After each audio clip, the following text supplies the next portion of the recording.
अब है, गत वीडियो में हमने पूर्ण प्रतियोगिता के अंतर्गत दीर्घकालीन अल्पकाल में फर्म के साम्य की बात करी, उद्योग के साम्य की बात करी। आज हम देखेंगे एकाधिकार के अंतर्गत मूल्य निर्धारण, प्राइस डिटर्मिनेशन अंडर मोनोपोली। इसके लिए सबसे पहले हम एकाधिकार का अर्थ जानते हैं। What is the meaning of monopoly. पूर्ण प्रतियोगिता के ठीक विपरीत बाजार में एकाधिकार की स्थिति पाई जाती है। इसके अंतर्गत सामान्यतया किसी वस्तु का एक ही उत्पादक होता है, परंतु यदि किसी वस्तु किसी समय वस्तु विशेष के एक से अधिक उत्पादक हों तो उनकी क्रियाएं एक सी होनी चाहिए, जिससे कि ये प्रतीत हो कि उन क्रियाओं पर किसी एक ही व्यक्ति का ही अधिकार हो।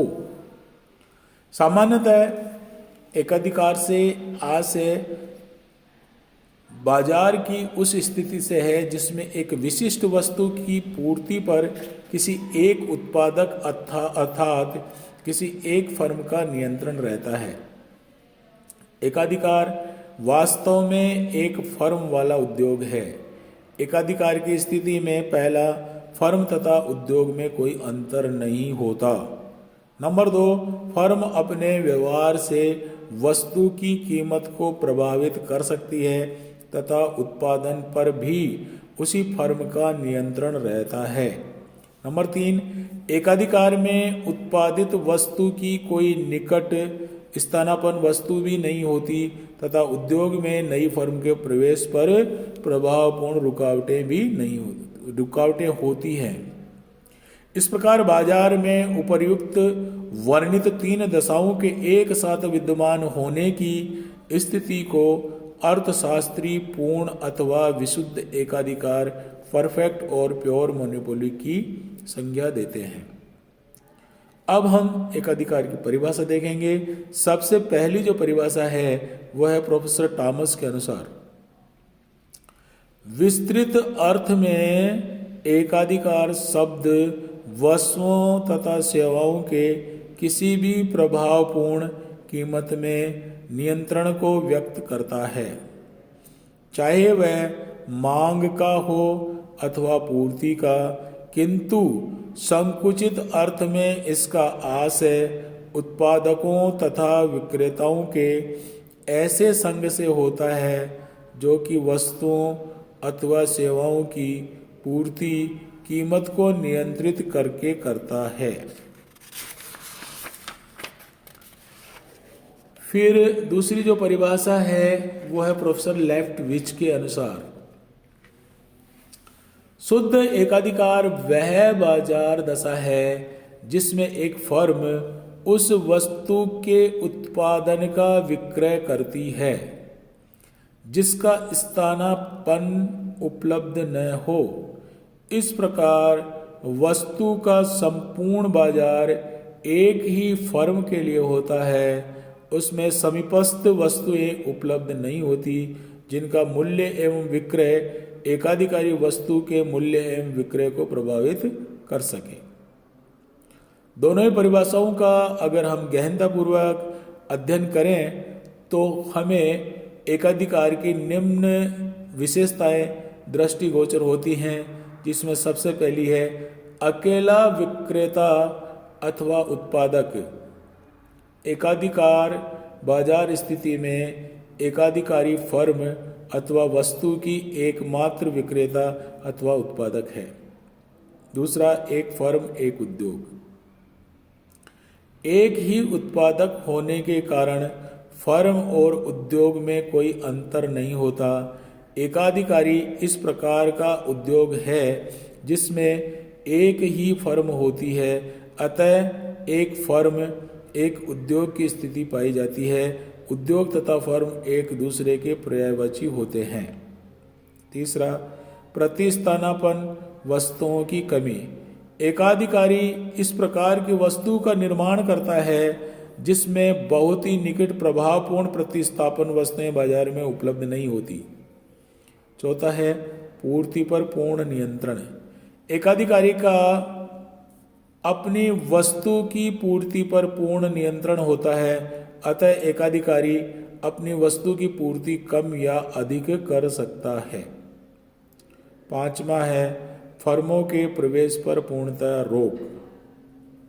एकाधिकार की अवस्था में नई फर्मों के प्रवेश पर पूर्ण रोक होती है, अतः एकाधिकारी तभी तक रहता है जब तक कि नई फर्में प्रवेश न कर सकें।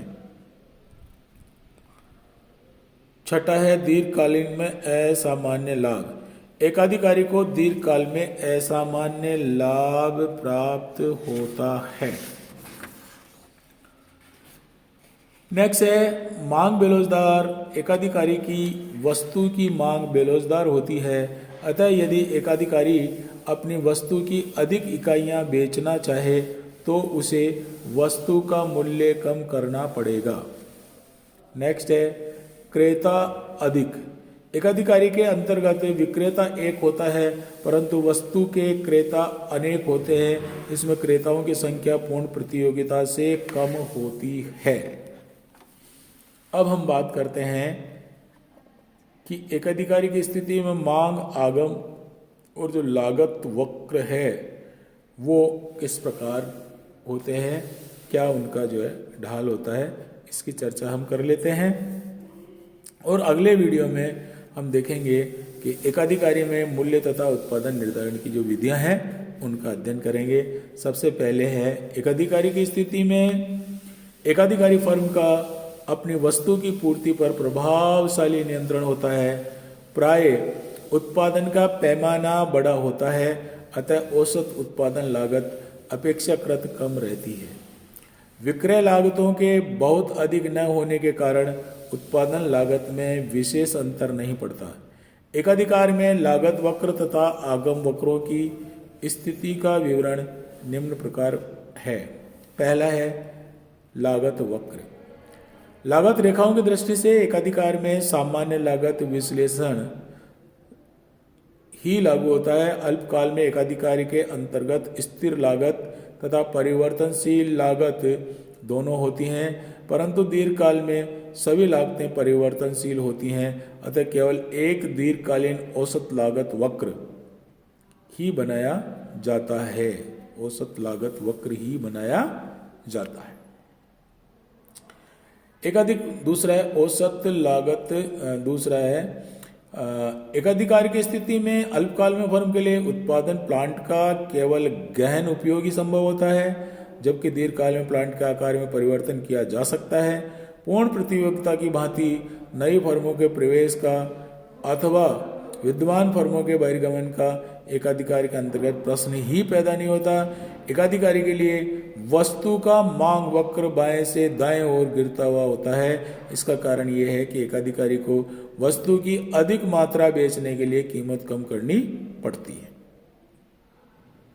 नेक्स्ट है आगम वक्र। मांग एवं आगम वक्रों की स्थिति एकाधिकारी के अंतर्गत पूर्ण प्रतियोगिता की तुलना में भिन्न है। एकाधिकारी के को कुछ कीमत को अलग से करना पड़ता है। दूसरे शब्दों में अगर हम कहें कि एकाधिकार में फर्म और उद्योग में कोई अंतर नहीं होता, इसलिए पूर्ण प्रतियोगिता में संपूर्ण उद्योग की भांति कीमत कम करके ही एकाधिकारी अधिक मात्रा में वस्तु बेच सकता है। अतः एकाधिकारी का औसत आगम वक्र, जिसे मांग वक्र अथवा कीमत वक्र भी कहते हैं, बाएं से दाएं की ओर गिरता हुआ वक्र होता है। इस संदर्भ में प्रोफेसर लर्नर का कथन है कि एकाधिकार का अभिप्राय उस विक्रेता से है जिसकी वस्तु का मांग वक्र गिरता हुआ है। वस्तु अधिक मात्रा में बेचने के लिए एकाधिकारी को कीमत कम करनी पड़ती है, परंतु एकाधिकारी वस्तु की अतिरिक्त इकाई को बेचने के लिए जब कीमत कम करता है तो उसे कीमत की कटौती केवल अतिरिक्त इकाइयों पर ही नहीं करनी बल्कि पिछली सब इकाइयों पर भी करनी पड़ती है। इसलिए अतिरिक्त इकाई को बेचने से कुल आगम में जितनी वृद्धि होती है उस वस्तु की कीमत से कम रहती है, अर्थात सीमांत आगम और औसत आगम अर्थात कीमत से कम है। स्पष्ट है कि एकाधिकारी की स्थिति में सीमांत आगम वक्र औसत आगम वक्र से सदैव नीचे रहता है। इस प्रकार ढलाव जो है सीमांत आगम वक्र का कम होता है और मांग वक्र अथवा औसत आगम वक्र का अधिक होता है। धन्यवाद।